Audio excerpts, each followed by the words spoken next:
Hello friends, गोरी web developer channel में आपका स्वागत है। आज हम इस वीडियो में PHP माई एडमिन के बारे में इंट्रोडक्शन करने वाले हैं। क्या होता है PHP माई एडमिन और इसके बारे में कंप्लीट जानकारी आज लेने वाले हैं। तो चलिए शुरू करते हैं। सबसे पहले बता देता हूँ कि PHP माई एडमिन होता क्या है।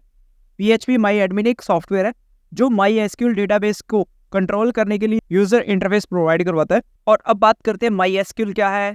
MySQL एक डेटाबेस है जिसके अंदर अपने कुछ टेक्स्ट डेटा को स्टोर करके रख सकते हैं। टेक्स्ट डेटा में अपना यूजर नेम, आईडी, पासवर्ड या कोई भी टेक्स्ट इंफॉर्मेशन होती है। MySQL जो डेटाबेस है ये PHP में 90% वेबसाइट में यूज किया जाता है। अगर कोई वेबसाइट PHP से बनी है तो 90% चांस है कि उसका जो डेटाबेस है वो MySQL ही यूज होगा।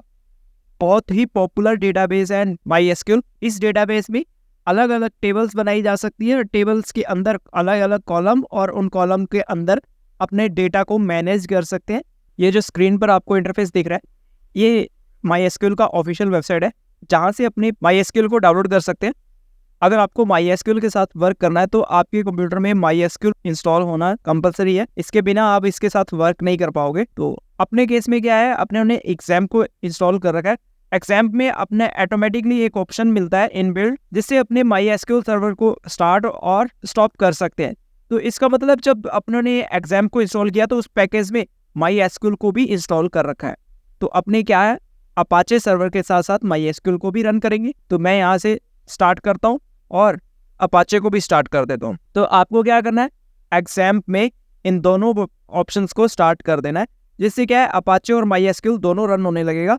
अब अगर अपने लोकल होस्ट को खोलते हैं तो लोकल होस्ट खोलने के बाद अपने को अपाचे में जो भी अपनी डायरेक्टरी या जो भी अपनी फाइल्स है वो रन होती है अपने को मिलेगी। बट अपने को क्या करना है, अपने को PHP माई एडमिन ओपन करना है। तो आपको इससे आगे लिखना होगा PHP माई एडमिन। यहाँ से यहाँ लिख देना है PHP माई एडमिन और एंटर कर देना है। अगर यहाँ से आप ओपन ना कर पाओ तो आपको क्या करना है, जहाँ से XAMPP ओपन किया था उससे आगे आपको एडमिन का एक बटन मिलता है, उस पर भी अगर आप क्लिक कर दोगे तो ही सेम आप इस पेज पे आ जाओगे। ये जो आपको दिख रहा है ये एक इनबिल्ट PHP माई एडमिन का एक सॉफ्टवेयर है जो अपने को XAMPP इंस्टॉल करने के साथ मिल चुका है। ये जो सॉफ्टवेयर आपको दिख रहा है ये क्या करता है, MySQL को कंट्रोल करने में अपनी मदद करेगा। इसकी मदद से अपने पूरे MySQL को कंट्रोल कर सकते हैं। जो MySQL में डेटाबेस बने होंगे उनको कंट्रोल करने में और नए डेटाबेस बनाने में, नए डेटा ऐड करने में, टेबल क्रिएट करने में ये अपनी मदद करेगा। ये अपने को फ्रंट एंड में यूजर इंटरफेस अपने को प्रोवाइड करवाता है जो कि आपके स्क्रीन पे दिख रहा है। और अपने आज इस वीडियो में इस इंटरफेस को ही समझने वाले हैं कि कौन से ऑप्शन पर अपने को क्या फंक्शनैलिटी मिल रही है और क्या अपने को ऑप्शन मिल रहा है जिससे MySQL को यूज करने में अपनी मदद मिलती है। ये सीखने के बाद अपने क्या करेंगे, जो MySQL डेटाबेस है उसको अपने प्रोग्रामिंग के थ्रू अपने उसको एक्सेस करेंगे, मॉडिफाई करेंगे और MySQL डेटाबेस को कंट्रोल करेंगे कंप्लीटली। तो उससे पहले आपको PHP माई एडमिन का नॉलेज होना जरूरी है ताकि आप कोई भी कोड रन करते हो PHP में तो आप चेक कर पाओ कि वो मेरा डेटा जो प्रोग्रामिंग में मैंने डेटा को ऐड किया है क्या वो मेरा डेटाबेस में स्टोर हुआ है या नहीं। वो कैसे चेक कर पाओगे, अगर आप बिगनर हो तो आपको PHP माई एडमिन का हेल्प लेनी ही पड़ेगी, नहीं तो आप आइडेंटिफाई नहीं कर पाओगे कि आपका डेटा स्टोर हुआ है या नहीं, डेटा अपडेट हुआ है, डिलीट हुआ है या नहीं। तो उसके लिए आपको ये PHP माई एडमिन का नॉलेज होना बहुत जरूरी है। अभी जो आपको इंटरफेस दिख रहा है इसकी मदद से पहले अपने डेटाबेस क्रिएट करते हैं, फिर अपने टेबल क्रिएट करेंगे। तो अगर आपको डेटाबेस क्रिएट करना है तो उससे पहले आपको देखना है डेटाबेस आपके पास कौन से उपलब्ध है। यहाँ आपको कुछ बाय डिफॉल्ट बने हुए डेटाबेस मिलते हैं और अगर आप यहाँ इस साइड ऊपर टॉप में टॉप बार देखोगे, टॉप बार में पहला जो बटन है वो डेटाबेस का है। इसके ऊपर अगर क्लिक करते हो तो आपको जितने भी डेटाबेस बने हुए हैं वो आपको मिल जाएंगे। यहाँ मेरे केस में 5 डेटाबेस है। तो यहाँ आपको एक डेटाबेस क्रिएट करने का एक ऑप्शन मिल रहा है जहाँ पर लिखा हुआ है क्रिएट डेटाबेस। डेटाबेस का नाम प्रोवाइड करवाना है। यहाँ उसका कैरेक्टर सेट आप सेट कर सकते हो। कैरेक्टर सेट के बारे में आपको कुछ भी अभी जानने की जरूरत नहीं है। आप इतना समझ लो कि इसको बाय डिफॉल्ट जैसा है वैसा ही रखना है और आपको क्या करना है, सिर्फ डेटाबेस का नाम देना और क्रिएट कर देना है। एक ऑप्शन यहाँ से मिल रहा है, एक इस साइड यहाँ आपको स्क्रीन पे यहाँ भी एक न्यू का एक ऑप्शन मिल रहा है। इस न्यू पे क्लिक करने के बाद भी आप डेटाबेस क्रिएट कर सकते हो। तो मैं यहाँ एक डेटाबेस क्रिएट कर लेता हूँ। यहाँ मैं लिखता हूँ हेलो और हेलो नाम से मैं डेटाबेस क्रिएट करूंगा। क्रिएट बटन पे क्लिक करता हूँ तो मेरा डेटाबेस क्रिएट हो चुका है। यहाँ देखिए मेरे पास एक ऑप्शन भी आ चुका है। अब मेरे को ये नई टेबल क्रिएट करने का एक ऑप्शन दे रहा है क्योंकि अभी इसमें नया है तो कोई भी टेबल नहीं है। तो यहाँ अपने को क्या मिल रहा है, एक टेबल क्रिएट करने का ऑप्शन मिल रहा है। तो यहाँ मैं एक टेबल क्रिएट कर लेता हूँ। तो टेबल के लिए लिख देता हूँ टेबल 1 नाम दे देता हूँ इसको। इसमें आप कितने कॉलम रखना चाहते हो तो वो कॉलम आप यहाँ ऐड कर सकते हो। अगर 5, 10 जितने भी आप कॉलम रखना चाहते हो रख सकते हो। मेरे केस में यहाँ मैं 4 ही रहने देता हूँ और क्रिएट पे क्लिक कर देता हूँ। देखिए अपने पास एक नया इंटरफेस अपने सामने है। तो इसमें क्या है, जो आपने कॉलम ऐड किए हैं उस कॉलम को क्या नाम रखना है, उसका क्या डेटा टाइप रखना है, उसमें क्या वैल्यू सेट होनी चाहिए और कुछ इस पर रूल अप्लाई होंगे, तो वो अपने पास एक इंटरफेस सामने है। तो सबसे पहला जो कॉलम होने वाला है वो कौन सा है, तो मैं यहाँ आईडी लिखता हूँ। आईडी को इंटीजर टाइप दूंगा क्योंकि इसमें इंटीजर वैल्यू स्टोर होगी आईडी। इसकी लेंथ रखना चाहो तो रख सकते हो, कोई कंपलसरी नहीं है। फिर इसके बाद डिफ़ॉल्ट वैल्यू अगर आपने इसमें डेटा नहीं दिया तो आप क्या करना चाहते हो, नन मतलब कुछ नहीं, जैसा है वैसा रहेगा।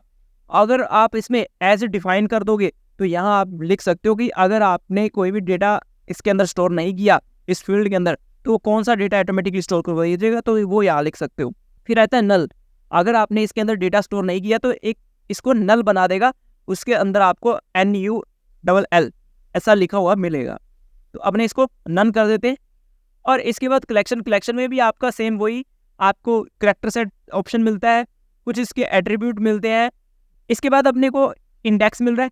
इंडेक्स में कुछ अपने को ऑप्शन मिल रहे हैं, primary, unique, index, full text और स्पेटाइल, ये कुछ ऑप्शन है। इसमें आपको 2 ही ऑप्शन की जरूरत पड़ेगी, एक है प्राइमरी की, दूसरी यूनिक की।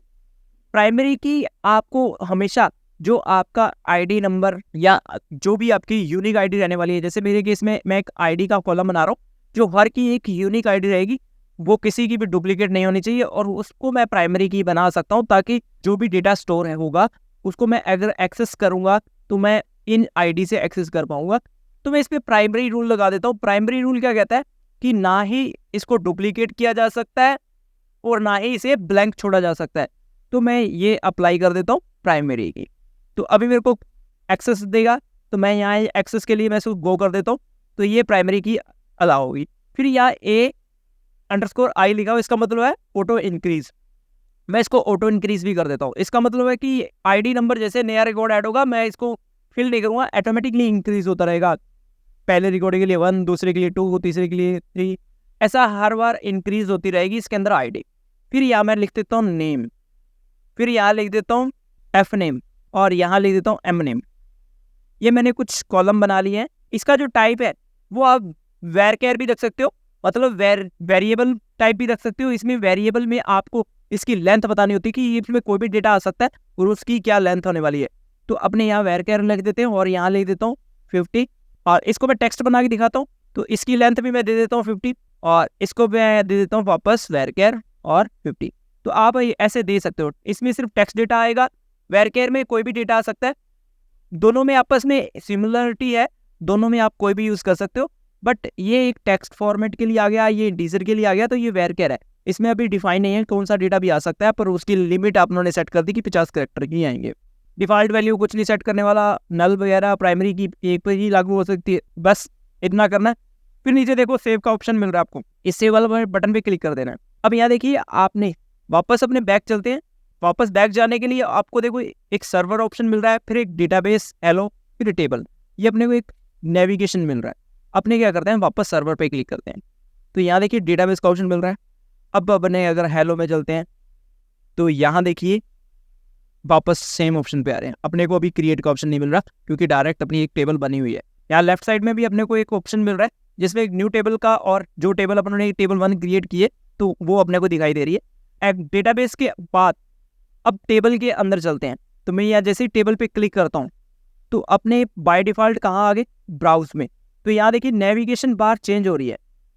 तो यहाँ नेविगेशन बार पहले टेबल के लिए समझते हैं, फिर डेटाबेस के लिए भी समझेंगे। तो नेविगेशन के लिए अपने को ब्राउज की एक ऑप्शन मिलता है।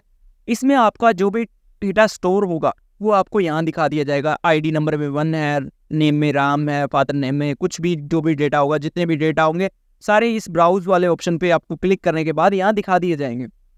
और अगर बहुत ज़्यादा डेटा है तो इसके पेजिनेशन बन जाएंगे, 1 नंबर पेज, 2 नंबर पेज, ऐसा पेजिनेशन बना दिया जाएगा। फिर आए थे स्ट्रक्चर, जो आपकी टेबल है, ये सिर्फ आपको टेबल के केस में ही दिखने वाला है स्ट्रक्चर। तो ये आपकी टेबल कितने कॉलम है, कौन से कॉलम का क्या नाम है, उसका टाइप क्या है, ये सब अपने को यहाँ डिटेल मिलता है। चेंज कर सकते हो, डिलीट कर सकते हो। डिलीट के लिए यहाँ आपको ड्रॉप का बटन मिलता है, जैसे इस पर क्लिक करोगे तो ड्रॉप हो जाएगा। तो यहाँ देखिए ये टेबल की एक स्ट्रक्चर मिल रही है, नाम से पता लग रहा है स्ट्रक्चर। तो ये टेबल की एक स्ट्रक्चर है, इंटीजर टाइप है। यहाँ की देखो यहाँ लगा हुआ है, इसका मतलब है प्राइमरी की, और इस पर ऑटो इंक्रीमेंट अपनों ने लगाया है, यह ऑटो इंक्रीमेंट होगा।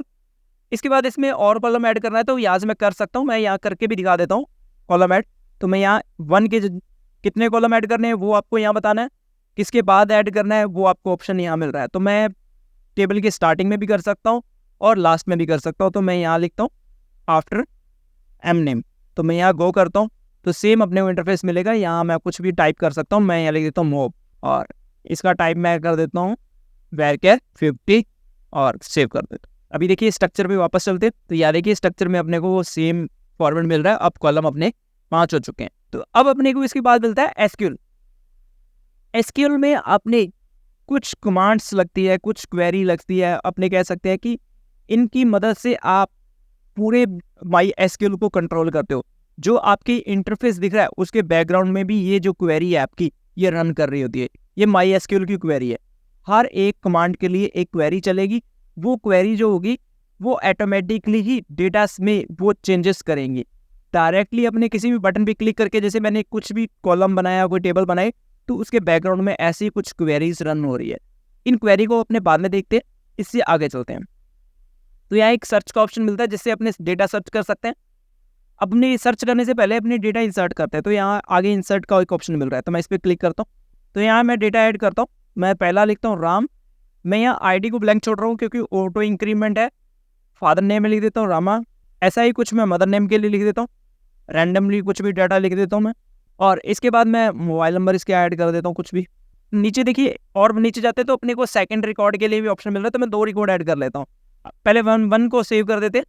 देखिए यहाँ मैंने कहा था ना भी हर एक चीज़ के लिए क्वेरी होगी, तो ये क्वेरी इसके लिए भी आ चुकी है। ये किसके लिए? डेटा इंसर्ट करने के लिए क्वेरी है। इसको ध्यान से पढ़िए क्या हो रहा है। इसमें हो रहा है इंसर्ट इनटू कौन सी टेबल है, टेबल 1, उसके अंदर आईडी में क्या डेटा स्टोर हो रहा है और नेम में क्या हो रहा है, फादर नेम में क्या हो रहा है। तो ये क्वेरी रन होते ही क्या करेगी, ये जो रिकॉर्ड है ये ऐड कर देगी। तो अपनी क्वेरी रन हो चुकी है, यहाँ एक रो ऐड हो चुकी है। तो अपने एक और ऐड कर लेते हैं।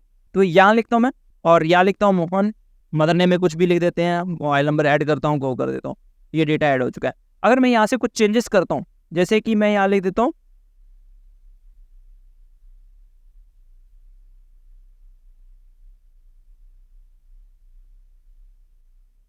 ऐसा, मैंने कुछ चेंज किया है, यहाँ मोबाइल नंबर में भी कुछ चेंज कर देते हैं। अब ये अगर मैं इस क्वेरी को चेंज करके वापस यहाँ क्लिक करता हूँ गो पे, तो ये क्वेरी नई क्वेरी है, पहले वाली क्वेरी रन हो चुकी है। अब मैंने कुछ चेंजेस किए तो वापस क्वेरी रन हो जाएगी। देखिए वापस रन होगी। अब अपने कितने रिकॉर्ड ऐड हो चुके हैं? 3। मैं ब्राउज पे चलता हूँ। जैसे ब्राउज पे क्लिक किया तो अपने 3 रिकॉर्ड अपने को दिख रहे हैं, 1 2 3। आईडी ऑटोमेटिक इंक्रीज हुई है, ऑटोमेटिक इंक्रीज हो रही है।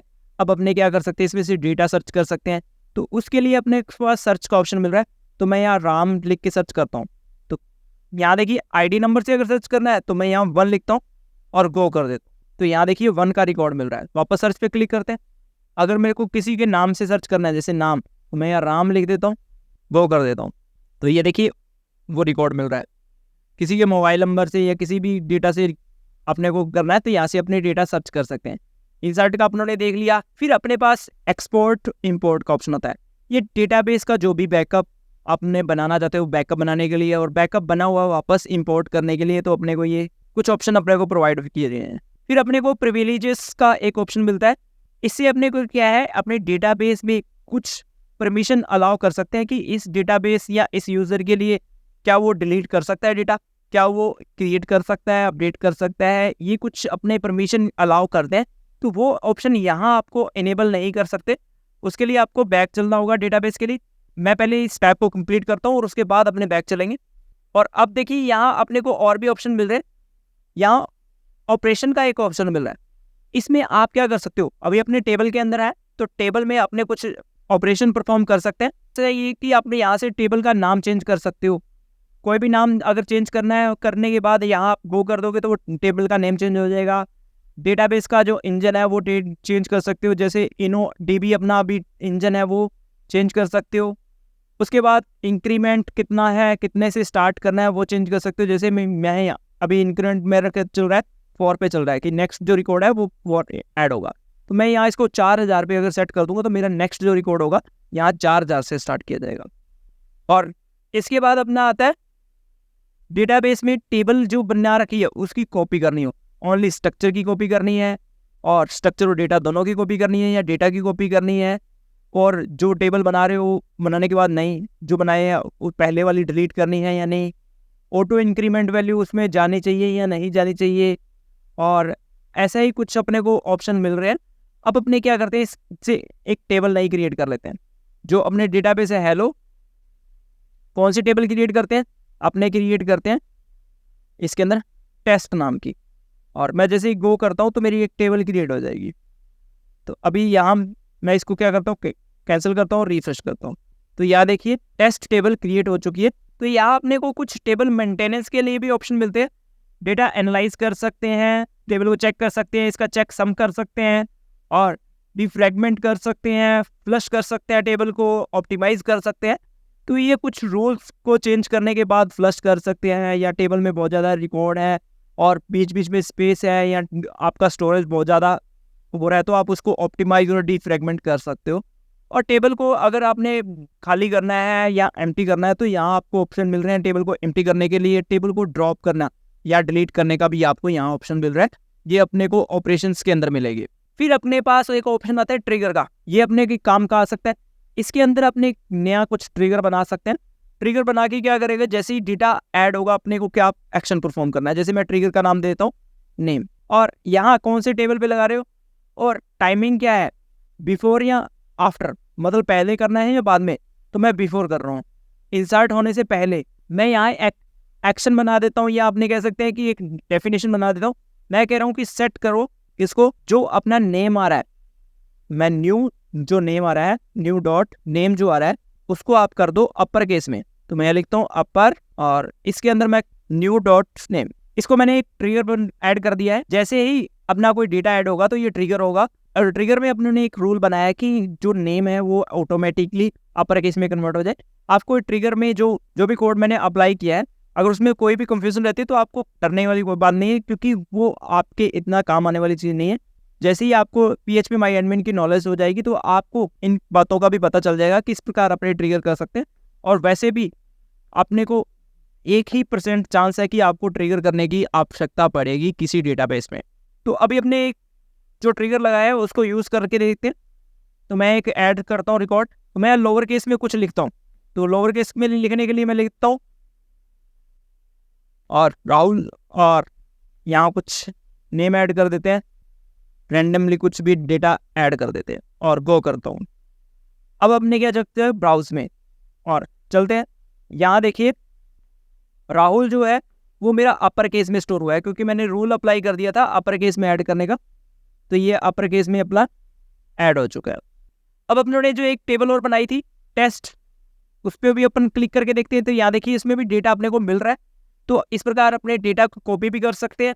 अब बात करते हैं डेटा डिलीट करने की, अपडेट करने की और फाइंड करने की, वो भी क्वेरी की मदद से। तो यहाँ अपने को SQL का ऑप्शन मिल रहा है। इसके अंदर अपने को नीचे कुछ ऑप्शन मिल रहे हैं, सिलेक्ट का और सिलेक्ट स्टार, इंसर्ट, अपडेट और डिलीट। तो इंसर्ट का अपनों ने देख चुके हैं, पहले मैं इसको अपने यूज़ करते हैं। सिलेक्ट ये जो ऑप्शन है ये अपना डेटा निकालने में मदद करते हैं। तो मैं यहाँ वेयर 1 का मतलब है सभी रिकॉर्ड निकाल के दे दो। तो यहाँ अपने जैसे ही करते हैं तो सभी रिकॉर्ड अपने को मिल रहे हैं। मैं वापस चलता हूँ क्वेरी में, मैं चाहता हूँ सिर्फ नेम का कॉलम ये अपने को दिखे। तो मैं क्या करूँगा, यहाँ दूसरे नंबर वाले सिलेक्ट के ऑप्शन पे जाऊँगा, बाकी सभी डेटा को यहाँ से हटा दूंगा, सिर्फ मैं कौन सा रखूँगा, नेम का कॉलम। तो मैं यहाँ सभी को हटा रहा हूँ, और जैसे ही मैं गो पे क्लिक करता हूँ तो यहाँ देखिए मेरे को सिर्फ नेम का रिकॉर्ड मिल रहा है और कोई नहीं मिल रहा। तो इस प्रकार अपने ये दो ऑप्शन को यूज़ कर सकते हैं, सिलेक्ट स्टार और सिलेक्ट।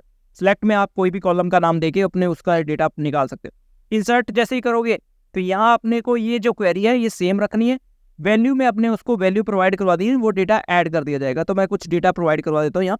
तो मेरे को ID प्रोवाइड करवानी नहीं होती, तो मैं ID को ब्लैंक छोड़ रहा हूँ, ऐसे हटा देता हूँ यहाँ से। तो मैं यहाँ A डेटा लिख देता हूँ।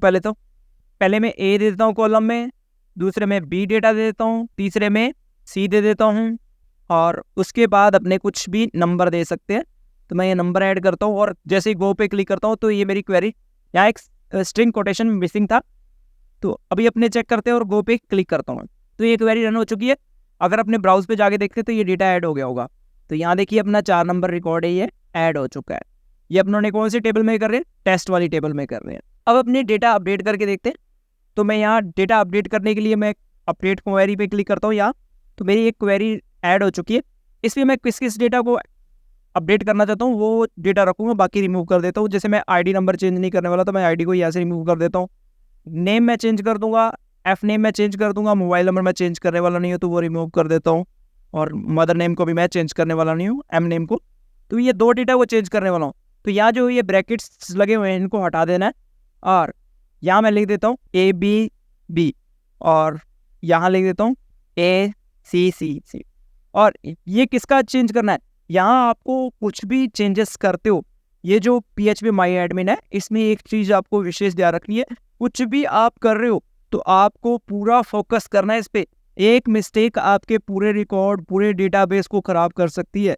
जैसे कि मैं यहाँ 1 लिखकर अगर मैं इसको गो कर दूंगा, जितने भी रिकॉर्ड है मेरे डेटाबेस में, फिलहाल अभी 4 हैं, तो मैं इसको मैनुअली बदल सकता हूँ।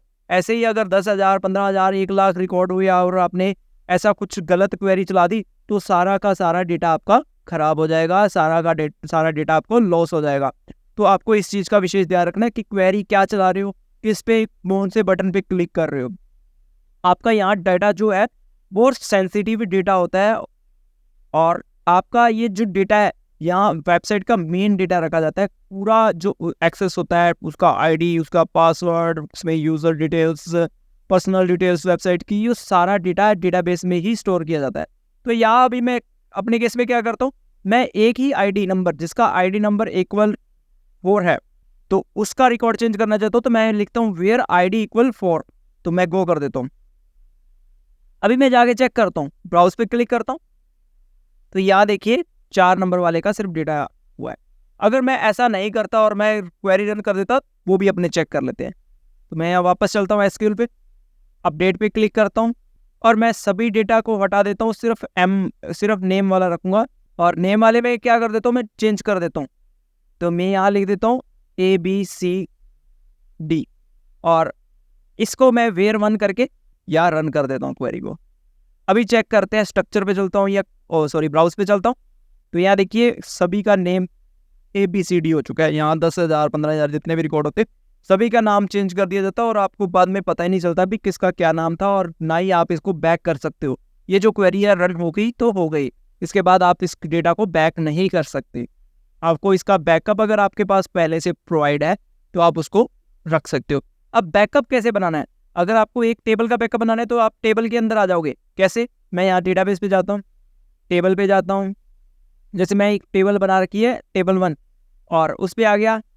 टेबल 1 पे आने के बाद मैंने क्या करना है, एक्सपोर्ट पे क्लिक करना है।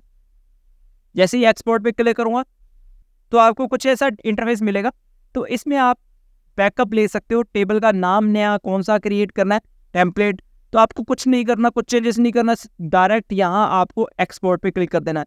आपको हमेशा MySQL डेटाबेस के फॉर्मेट में ही बैकअप बनाना है। इसके अलावा आपको बैकअप के और भी ऑप्शन मिलते हैं, जेसन मिलता है, CV मिलता है, माइक्रोसॉफ्ट वर्ड का मिलता है, PDF में बैकअप ले सकते हो, बट आपको ही SQL का ही बैकअप लेना है।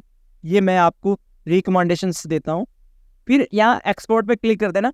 तो यहाँ देखिए एक डेटाबेस आपका बैकअप बन चुका है यहाँ, तो ये डाउनलोड हो चुका है। अगर गलती से मेरी ये टेबल डिलीट हो जाती है, मैं यहाँ डिलीट भी कर देता हूँ इसको, या इसके अंदर से मैं रिकॉर्ड डिलीट करता हूँ पहले, तो फिर अपने इसका बैकअप बना के दिखाते हैं। मैं यहाँ सभी सिलेक्ट कर लेता हूँ और डिलीट पे क्लिक कर देता हूँ।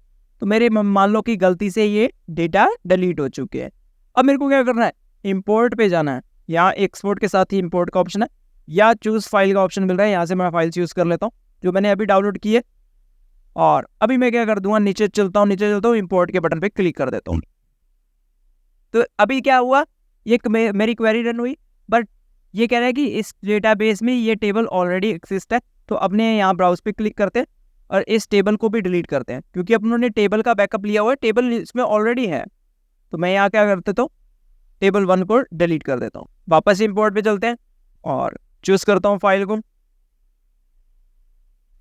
इंपोर्ट। तो यहाँ देखिए मेरी क्वेरी कुछ रन हुई है। अभी अपने क्या चलते हैं, टेबल 1 पे वापस चलते हैं। टेबल 1 अपना आ चुका है, उसमें डेटा भी आ चुका है। ये बैकअप लिया हुआ था, वापस इंपोर्ट कर दिया मैंने बैक।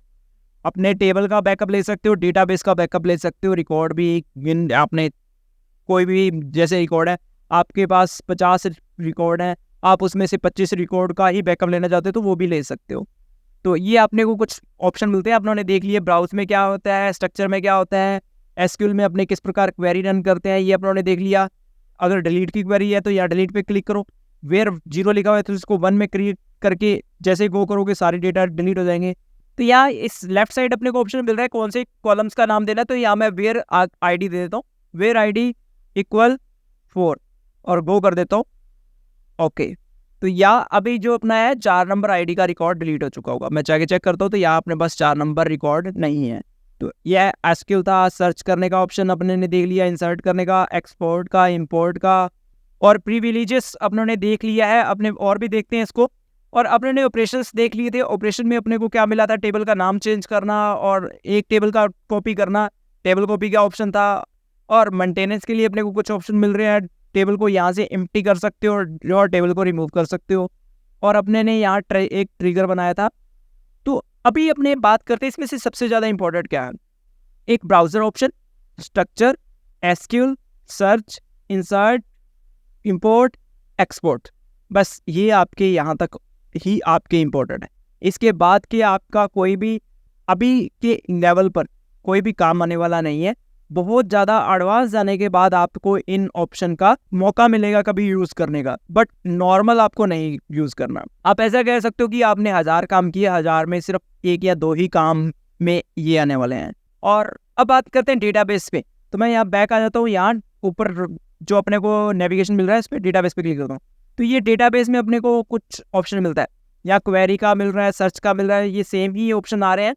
और यहाँ भी वो सेम ही ऑप्शन है ट्रिगर वगैरह का। अपने यहाँ एक चीज़ देखना है, एक्सपोर्ट और इंपोर्ट यहाँ से भी आप कर सकते हो। यहाँ से पूरा डेटाबेस आपका इंपोर्ट एक्सपोर्ट हो सकता है।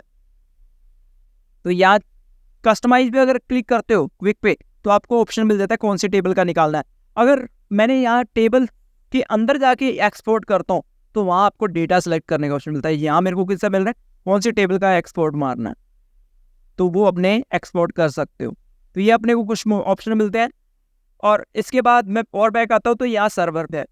यहाँ अपने को सर्वर से रिलेटेड कुछ रिकॉर्ड मिलता है या सर्वर से रिलेटेड अपने को कुछ ऑप्शन मिलते हैं।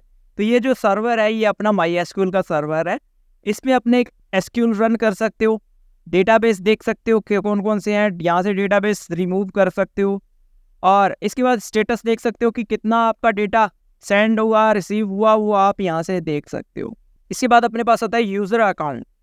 तो यहाँ आपने इस डेटाबेस या सर्वर को एक्सेस करने के लिए कितने यूज़र बना सकते हैं और हर यूज़र को क्या एक्सेस दिया हुआ है। तो यहाँ देखिए एक एनी है, एक PMA है और एक 3 अपने रूट यूज़र बने हुए हैं। अब रूट यूज़र कौन से होस्ट पे चल रहे हैं, एक 1 पे चल रहा है, एक इस IP एड्रेस पे चल रहा है और एक लोकल होस्ट पे चल रहा है। तो ये दोनों आपस में सेम है, इनमें से कोई भी अपने यूज़ कर सकते हो। बाय डिफ़ॉल्ट अपने यही यूज़ कर रहे होते हैं। और इसके बाद पासवर्ड में इनके नो कर रखा है, इसमें किसी का भी पासवर्ड सेट नहीं है, तो आप चाहो तो पासवर्ड भी सेट कर सकते हो। फिर इसके बाद जो इसके प्रिविलेंस है वो ऑल सेट है। अगर यहाँ मैं एडिट प्रिविलेंस पे जाता हूँ तो यहाँ अपने को कुछ ऑप्शन मिल जाते हैं कि जैसे उसको डेटा को सिलेक्ट करने का या डेटा इंसर्ट करने का, अपडेट करने का, डिलीट करने का, या स्ट्रक्चर में उसमें क्रिएट करने का, ड्रॉप करने का, या शो व्यू करने का। ऐसा कुछ काफ़ी ऑप्शन अपने को मिलते हैं। तो ये कौन से ऑप्शन इसको अलाउ करने हैं, कौन से नहीं अलाउ करने। यहाँ अपने को मैक्स जो क्वेरी है पर आवर कितनी रन करवा सकते हो और अपडेट की कितनी करवा सकते हो, ये कुछ अपने रूल यहाँ बना सकते हो कि कौन सा यूज़र कितने क्वेरी को रन कर सकता है। अगर वो यहाँ से अपने डेटा कह सकते हैं कि अगर यहाँ से टिक करके सेव कर दिया तो ये जो यूज़र अपने एक्सेस देगा अपनी वेबसाइट में अपने लगाओगे तो डेटा इंसर्ट कर सकता है, वो डिलीट नहीं कर पाएगा। तो ये अपने कुछ प्रिविलेंस अपने सेट कर सकते हैं। तो इसके बाद एक्सपोर्ट का ऑप्शन अपने को मिल रहा है। तो यहाँ अपने कस्टमाइज पे अगर जाएंगे तो अपने को डेटाबेस सेलेक्ट करने का ऑप्शन मिल जाएगा, कौन कौन से डेटाबेस का आप बैकअप ले सकते हो। अगर कस्टमाइज पे क्लिक नहीं करते, क्विक पे क्लिक करते हो तो सारे डेटाबेस का ये बैकअप ले लेगा। तो यहाँ कुछ सेटिंग्स के अपने को ऑप्शन मिल जाते हैं। सेटिंग्स में अपने पास जो अपनी सेटिंग्स हैं यहाँ उस पर 2 स्टेप वेरिफिकेशन लगाना चाहते हो वो लगा सकते हो, और इंपोर्ट एक्सपोर्ट का, और यहाँ इसकी जो सेटिंग अपनों ने कर रखी है कौन से ऑप्शन पे कितनी वैल्यू दे रखी है उसका अपने भी बैकअप ले सकते हो। इसमें कुछ डेटाबेस में पहले से कुछ वेरिएबल्स बने होते हैं, वो यहाँ आपको देखने को मिलते हैं। तो यहाँ देखिए काफ़ी वेरिएबल्स हैं, इनका भी आपको यूज़ करने को नहीं मिलेगा, बट ये आपको पता होना चाहिए कि कौन से ऑप्शन में आपको क्या मिल रहा है। बट आपको जो कॉमनली है वो मैं एक बार वापस फिर से रिपीट कर देता हूँ कि आपको मेनली क्या नॉलेज होनी चाहिए। आपको इस पोर्टल का पता होना चाहिए कि क्या पोर्टल क्या है। इस पोर्टल में आपको डेटाबेस यहाँ से न्यू वाले एक बटन पे क्लिक करने के बाद डेटाबेस बनाना आना चाहिए। उसके बाद जैसे ही आप नए डेटाबेस बना लिया, उसके बाद आपको टेबल क्रिएट करने का ऑप्शन आना चाहिए। कैसे करते हैं, कितने कॉलम ऐड करते हैं, और टेबल अगर बनी हुई है तो यहाँ से आप उसमें मॉडिफिकेशन कर पाओ। और ऊपर जो आपको ऑप्शन एक 2-4 मिल रहे हैं, उसमें क्या ऑप्शन का क्या वर्क है वो आपको समझ आना चाहिए। फिर इसके बाद टेबल पे क्लिक करते हो तो मेनली आपको यहाँ का काम आना चाहिए कि कौन सा रिकॉर्ड अपना है, यहाँ आप देख पाओ। और स्ट्रक्चर में जाओ तो आप टेबल की स्ट्रक्चर को समझ पाओ कि कौन सा कॉलम है, इसके अंदर कॉलम यहाँ से ऐड कर पाओ। और वेर केयर और टेक्स्ट और इंटीजर यहाँ से अगर चेंज करना चाहो, किसी का वेर केयर है या जैसे यहाँ इसका टेक्स्ट है तो मैं इसको वेर केयर में बदलना चाहता हूँ, तो यहाँ से मैं चेंज करके वापस वेर केयर कर पाऊँ। तो ये सब ऑप्शन आपको आने चाहिए। तो यहाँ मैं इसकी वैल्यू सेट कर देता हूँ और गो पे क्लिक कर देता हूँ, सेव। तो अभी अगर स्ट्रक्चर पे जाओगे तो याद देखिए सभी के वेर केयर हो चुके हैं। ये आपको ऑप्शन आना चाहिए। यहाँ एसक्यूएल में ये जो नीचे क्वेरीज है इसको रन करवानी आनी चाहिए। सर्च का यहाँ ऑप्शन मिल रहा है तो यहाँ से रिकॉर्ड आपको सर्च करना आना चाहिए, भी कैसे अपने सर्च कर सकते हैं। इंसर्ट का यहाँ ऑप्शन मिलता है, यहाँ से इंसर्ट करना। इंपोर्ट और एक्सपोर्ट ये आपको आने चाहिए। बस आपको ट्रिगर नहीं पता, आपको प्रिविलियंस नहीं पता, ऑपरेशंस नहीं पता, ट्रैकिंग नहीं पता, तो कोई इशू नहीं है। आपको इससे बैक जाना, जैसे डेटाबेस में जाने के बाद यहाँ privileges, operations, events, triggers, tracking, designers ऐसा कुछ भी पता नहीं है तो कोई इशू नहीं है। बट आपको डेटाबेस बनाना, टेबल बनाना, टेबल में मॉडिफिकेशन करना, टेबल में रिकॉर्ड ऐड करना, अपडेट, डिलीट, ये आपको आना चाहिए। ये काम ही इसमें इम्पोर्टेंट है। ठीक है गाइस, मिलते हैं नेक्स्ट ट्यूटोरियल्स में। अपने ये जो वर्क जो भी कर रहे हैं, रिकॉर्ड ऐड करना, डिलीट करना, अपडेट करना, इसको अपने प्रोग्रामिंग में करने वाले हैं नेक्स्ट ट्यूटोरियल्स में। तो ठीक है गाइस, बाय बाय।